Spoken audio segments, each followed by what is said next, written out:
back. Now, the Israeli Prime Minister Benjamin Netanyahu says his country will continue to do what's necessary to defend itself following a ruling from the UN's top court. The ICJ stopped short of requesting a ceasefire, but said Israel must prevent and punish any genocidal acts in Gaza. Well, I'm joined now by the senior advisor to the Israeli Prime Minister, Mark Regev. Thank you very much for joining us. I just wanted to start by acknowledging an interview earlier on Sky News with the Israeli politician Danny Danon, in which Sky News presenter made a comparison between his comments on Israel's war with Hamas and the treatment of Jewish people in the Holocaust. Well, Sky News recognises the complete inappropriateness of that comparison and the offensive nature of those comments and has apologised unreservedly. We thought it was important just to reiterate that at the start of this interview, if that's OK with you. Let's move on to the ruling then. What's your reaction to the ICJ's findings?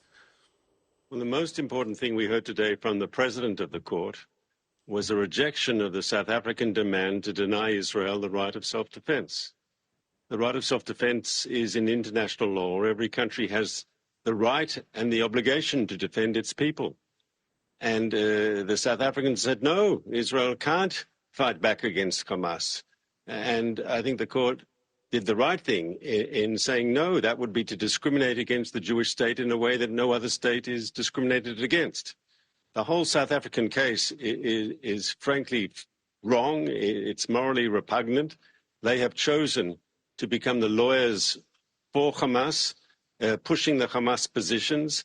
And we, as you heard, it was a good thing that Israel's right to defend itself was upheld today by the President of the Court. Are you disappointed the case wasn't thrown out? So we had low expectations that the case would be thrown out, but it's important to remember the President of the Court also said that both on if the merits of the case, the substance itself, and even on the procedural level, they still haven't made any decision whether they have jurisdiction or not. So we're waiting to hear from the court as this moves forward. The court did order provisional measures today, didn't it? Allowing more humanitarian aid in, for example, protecting civilians, making sure that Israel complies against no acts of genocide or incitement to genocide. Will Israel abide by that? So we will continue our fight against Hamas. Hamas is a brutal enemy and we must destroy its military capabilities.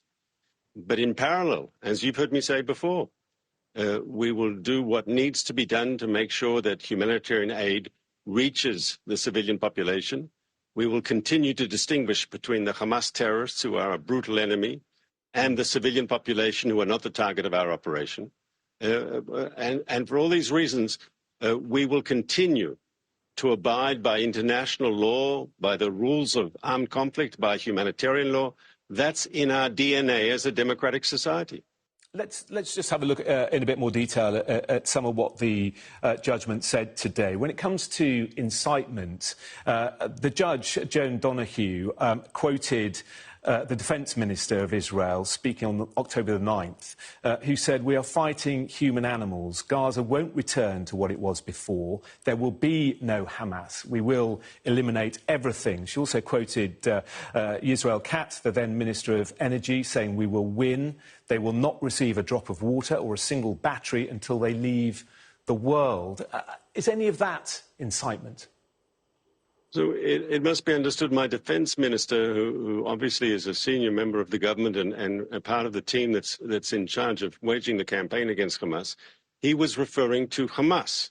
So when you say Hamas must be destroyed, and we will be relentless in doing that, that is our policy. But that does not mean the civilian population of Gaza. We will fight Hamas ruthlessly, and in parallel, we will make every effort to make sure the civilian population of Gaza gets the humanitarian aid that they require, and to distinguish between them, who are not the target of our operation, as I said before, and between the Hamas terrorists. But they're not getting all the humanitarian aid, are they? The UN humanitarian coordinator, Sir Martin Griffiths, has said Gaza has become a place of death and despair. Families are sleeping in the open, temperatures plummeting. Areas where civilians were told to relocate for their safety have become under bombardment. A public health disaster is unfolding in Gaza. So I have no doubts that there is both tragedy and suffering in Gaza that has been brought about by this war that Hamas forced upon us all. But I think the UN needs to look at itself. And if I can say frankly, today, as you know, the UN has organized an investigation into its employees who were involved in the October 7th massacre. They've now started finally, yes, to look at this problem seriously about Hamas involvement in UN organizations.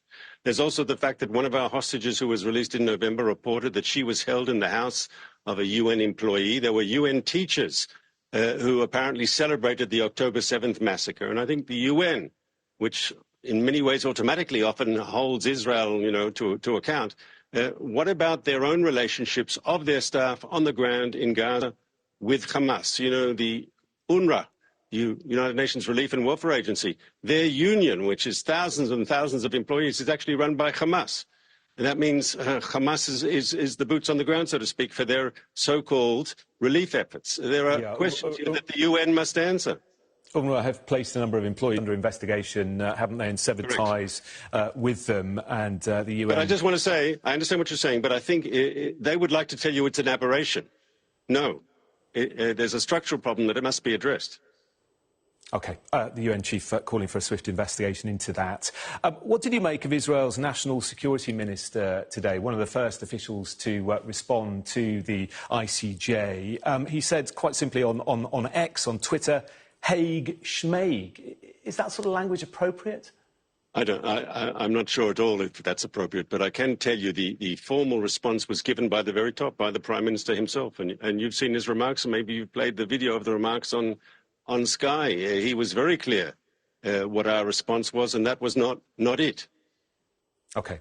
We understand the court didn't require a ceasefire, but is one coming?